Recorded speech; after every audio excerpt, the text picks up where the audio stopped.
Okay, so first we're gonna find our asymptotes and to see if the graph has a hole. So the first step is to simplify our equation. So this simplifies as 3x minus 2 or multiplied by x plus 5. So because these two can cancel each other, this is gonna be our hole. So first of all, we need to find the x of our hole. So we're gonna simplify again. So we do that. You everything by 0. So you pass the 2 here. So it's 2. It's equal to 3x. Then after that, you're gonna get 2 over 3, and that's this dx. Now we're gonna simplify this, and this simplifies as 1 over x plus 5, and we're gonna use this one to find the y-axis of our hole. So our hole will be 1 over x plus 5. Then we substitute x for 2/3, so we put 1 over 2/3 plus 5. After that, we use the tortilla method, so it is 1 over 1 over 2/3 plus 5. We multiply 5 times 3, so we have, instead of 5, we have 50 over 3.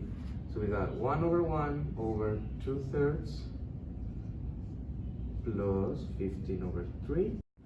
We multiply 5 times 3, so we have, instead of 5, we have 50 over 3. So we got 1 over 1 over 2/3 plus 15 over 3. So this is equal to 17 over 3. So we use tortilla method, so it is 17 over 3 over 1 over 1. We multiply this one by this one by this one, and we end up with 3 over 17, and that is our y-axis for the hole. So it is 3 over 17, and that is where we're gonna plot our hole. Now, this number, it's gonna be our vertical asymptote. So x plus 5, x plus 5 is equal to x is equal to minus 5. So our vertical asymptote is gonna be minus 5. And now, to find our horizontal asymptote, we're gonna use again this formula, and we're gonna do this. We're gonna use some rules that we have been teach. The n is greater than m, n is less than m, n is equal to m. So this is n, and this is m. So n has an exponent of 0, and m has an exponent of 1. Following the rule, n is less than m, y is equal to 0. So our horizontal asymptote will be y equals 0. So we're going to use this to get the x-intercept and the y-intercept. Now, because we cancel the upper part, there is no x-intercept, none. Now, to get the y-intercept, we have to put f equals 0. So our next step will be to replace the x with 0. We have 1/5. So our y-intercept is 1/5. So now that we have created all the data we needed, we can graph it. Now knowing that the horizontal asymptote is equal to 0, we can just assume it follows this line. So we can just write y equals 0. And the vertical asymptote is x equals minus 5. So we can just count 1, 2, 3, 4, and 5. And we just follow a line. We can just streak this.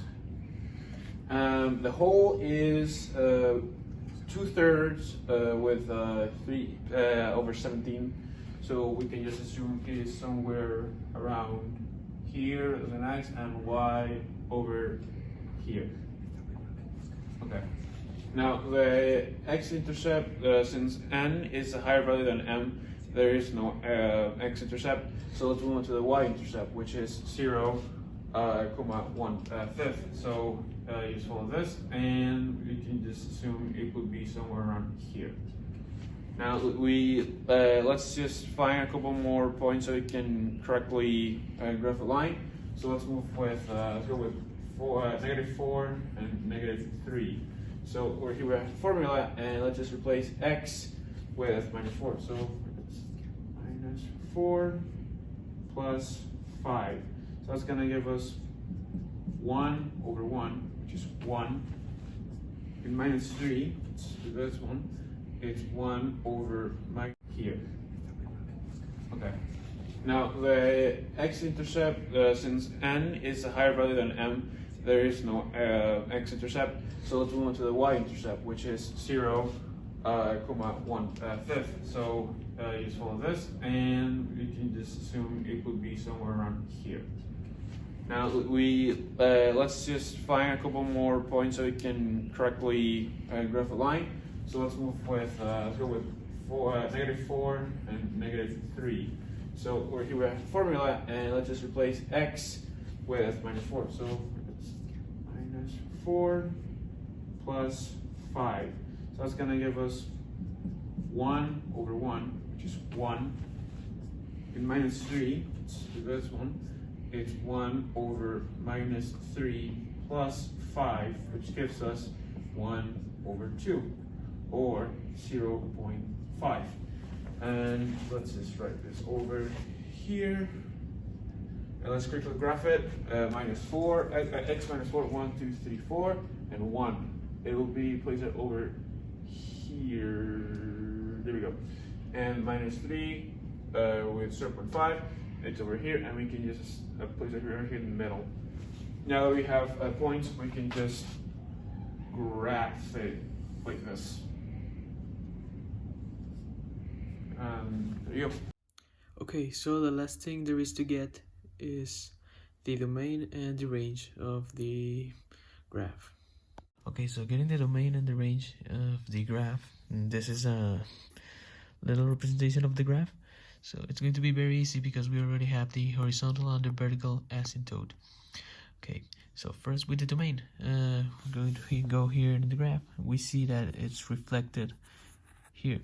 So it's going to be from -infinity, because domain counts the movement of the x. So from -infinity, it's going to be like this, not including it, from -infinity to the vertical asymptote, and that's the one on the x-axis. So it's going to be to -5. That's going to join with -5, but not including it.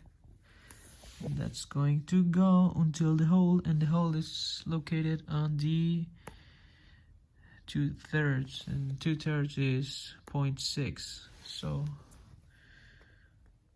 to 0.6, and that's going to join with, again, 0.6 or 2/3, and that's going to go to infinity. Okay, and to get the range, we're going to have to do kind of the same, but with the y-axis. So here we see it's from -infinity,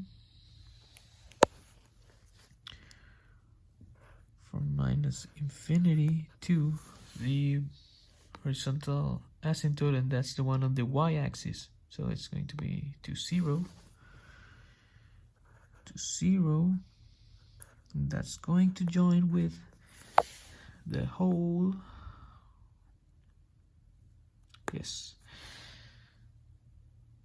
Yes, it's going to join with the whole. No, never mind. That's going to join with the 0. So not including the 0, but it joins with the 0. Then that's going to go until the whole.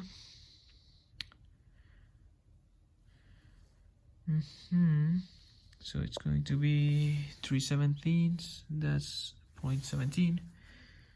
0.17. That joins with 0.17. That ends up in infinity. So here's the domain and here's the range. Come from a land down under.